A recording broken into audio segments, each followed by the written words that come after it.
কোর্টে নিশার সমস্ত কুকীর্তি ফাঁস করে দিল উজি। সম্পূর্ণ জানতে হলে দেখতে থাকো। গল্পের শুরুতেই দেখা যায় উজিকে মাঝরাতের বেলায় ফোন করে অফিসার জিৎ বসু।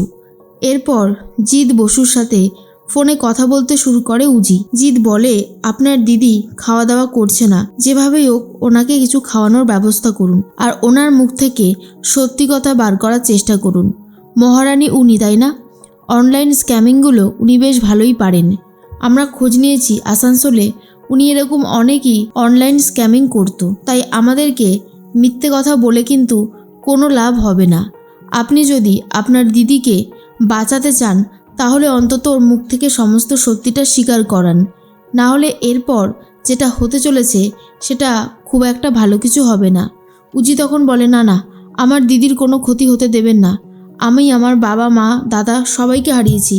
আমরা দুই বোন ভালো থাকতে চেয়েছিলাম, একটু বুঝতে পারিনি একটার পর একটা সমস্যার মধ্যে জড়িয়ে যাব।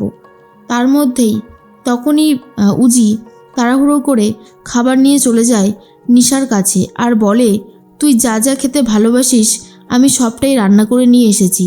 তুই আর জেদ করিস না দিদি, এবার খেয়ে নে, না হলে যে অসুস্থ হয়ে পড়বি।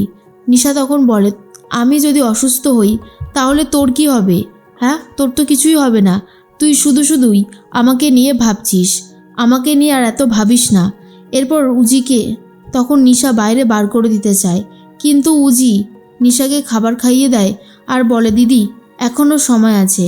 এই অফিসার জিৎ বসু আমাদের আসানসোলে গিয়ে পাড়া প্রতিবেশীর কাছ থেকে খবর নিয়ে এসেছে যে তুই অনলাইন স্ক্যামিং করতিস, তাই দুয়ে দুয়ে চার করা ওনার পক্ষে কোনো সহজ কোনো কঠিন বিষয় না, একদমই সহজ ব্যাপার।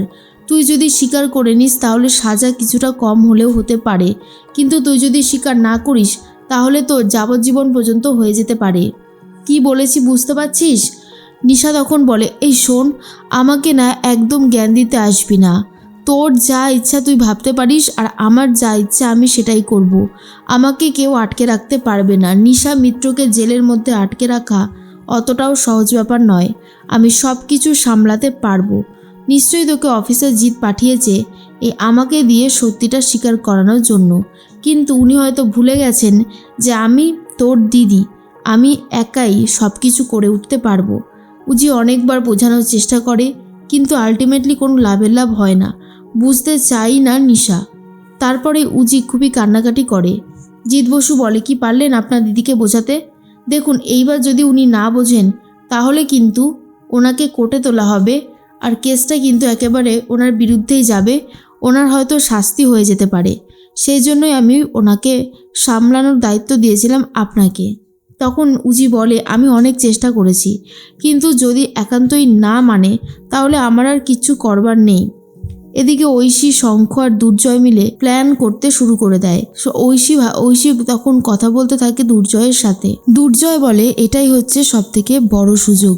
ওই দুই বোনের মধ্যে ঝামেলা লাগিয়ে দিতে হবে, আর একবার যদি ঝামেলাটা আমরা লাগিয়ে দিতে পারি তাহলে কিন্তু একেবারে কেল্লা ফতে হয়ে যাবে ঐশী। আমাদেরই কিন্তু এখন সেই সুযোগটা রয়েছে, আর এই সুযোগটা আমাদেরকে ফুল দমে কাজে লাগাতে হবে। আশা করছি আমি কি বলছি তুমি বুঝতে পারছো। উজির ব্যাগের মধ্যে বা উজির এমন কোনো জায়গাতে কিছু জিনিসপত্র রেখে দিতে হবে যেটা খুব দামি। বোঝাতে হবে এটাই যে উজি ঠিক জিনিসগুলোই চুরি করছে আর ভালো মানুষের মুখোশ পরে রয়েছে। আশা করছি আমি ঠিক কি বলেছি তুমি বুঝতে পারছো। ঐশী তখন বলে, আর একটা কথা, বাবার সাইন করা কোনো কাগজ যদি আমি ওর ব্যাগে রেখে দিতে পারি তাহলে সবাই এটাই বিশ্বাস করতে শুরু করে দেবে, আর আমার এটার প্রতি দৃঢ় বিশ্বাস আছে। তখনই দুর্জয় বলে, তুমি এটা একদম ঠিক কথাই বলেছ। ওই দুই বোন আমাদেরকে প্রচুর রকমভাবে জ্বালিয়েছে, আমাকে আর শঙ্খকে জেলেও পাঠিয়েছে, তাই এই ব্যাপারটা তো আমাদেরকে করতেই হবে। ঋষির আর ওই দিদিভাইয়ের দুজনেরই বিশ্বাস থেকে উজিকে সরিয়ে দিতে হবে, আর এই কাজটা তোমরাই ভালো করতে পারবে, কারণ তোমরা ওই বাড়িতে থাকো। বুঝতে পারছো আমি ঠিক কি বলতে চেয়েছি? এরপরেই ঐশী তখন বলে, আমি সবটা বুঝতে পারছি। এদিকে উজি নিজের দিদিকে বোঝাতে ব্যর্থ। উজি তো বাইরে বেরিয়ে আসে। তখনই ঋষি বলে, আমি জানি নিশ্চয়ই তুমি তোমার দিদিকে বোঝাতে চেয়েছিলে, সে বুঝতে চায়নি। দেখো, তোমার দিদি কিন্তু বাচ্চা কেউ নয় যে তুমি বোঝালেই বুঝে যাবে।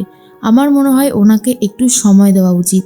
একটু যদি সময় উনি পায়, আশা করি উনি সব কিছু ভুলে আবারও নতুন করে কিছু শুরু করবে, কিন্তু ওনাকে জোর করে বোঝাতে গেলে আমার মনে হচ্ছে হিতের বিপরীত আরও বাড়ছে বই কমছে না। তুমি বুঝতে পারছো তো আমি ঠিক কী বলতে চেয়েছি? উজি তখন বলে, সবটাই বুঝতে পারছি ঋষিবাবু, কিন্তু আমার দিদি খুব সহজ সরল, ওর জেদটা অনেক বেশি ঠিকই। আসলে ছোটবেলা থেকেই অনেক পরিস্থিতিতে ও আমাদেরকে সামাল দিয়েছে, আর এখন ওর কঠিন পরিস্থিতিতে, খারাপ পরিস্থিতিতে আমি ওর পাশে থাকবো না, সেটা তো হয় না বলুন।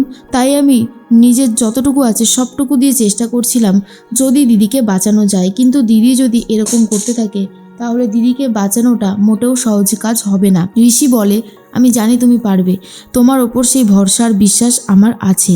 অন্যদিকে নিশা কিছুতেই মুখ খুলতে চায় না। তখন দেখা যায় জিৎ বসু বলে, কি নিশা, আপনি তো মুখ খুললেন না, কিন্তু আমার দৃঢ় বিশ্বাস আপনি হলেন সেই মহারানী, আর সেটা আপনি স্বীকার করুন।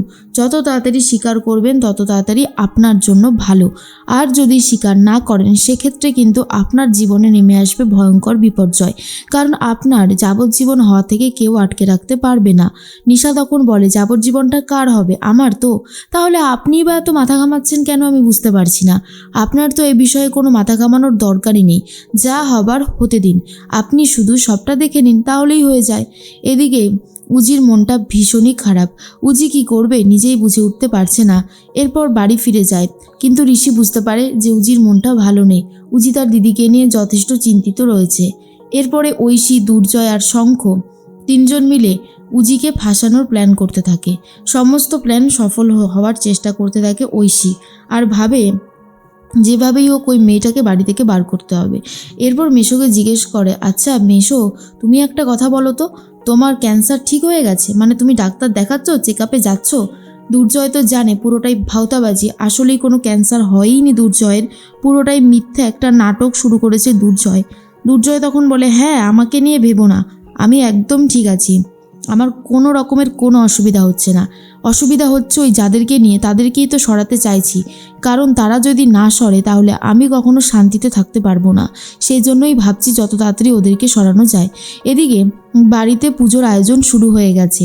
শোভাদেবী গুরুদেবকে ডেকেছে পুজোর জন্য, কারণ উজি যেভাবে ফিরে এসেছে, সব কিছু বাড়িতে যেভাবে হচ্ছে সেটা ভালো না। পুজো দিলে সব কিছু ঠিক হয়ে যাবে, এটা তার বিশ্বাস, সেই জন্যই সে সব কিছুর আয়োজন করছে। আর এদিকে ঐশী ভাবে এটাই সব থেকে ভালো সুযোগ উজিকে ফাঁসানোর, আর আমরা চাই উজিকে ফাঁসাতে, যাতে উজি এই বাড়ি থেকে চিরতরে বিদায় নেয়। মা আর ভাই যা বাড়াবাড়ি শুরু করে ওকে নিয়ে, জাস্ট মেনে নেওয়া যায় না। এরপরে উজিকে দেখে ঋষি একটু থমকে যায়। ঋষি তখন বলে, তুমি কেন এত ভাবছো? আমি তোমার সাথে আছি। তোমাকে আমি যতই কথা শোনাই না কেন, যতই খারাপ কথা বলি না কেন, দিনের শেষে তুমি আর আমি স্বামী স্ত্রী, আর এটা সারা দুনিয়া জেনে গেছে। তুমি চিন্তা করো না, সব কিছু ঠিক থাকবে। এই বলেই ঋষি উজিকে কাছে টেনে নেয় আর কিস করতে যায়। আর তখনই ঋষির প্রতি একটা বিশ্বাস আর ভরসা আসে উজির।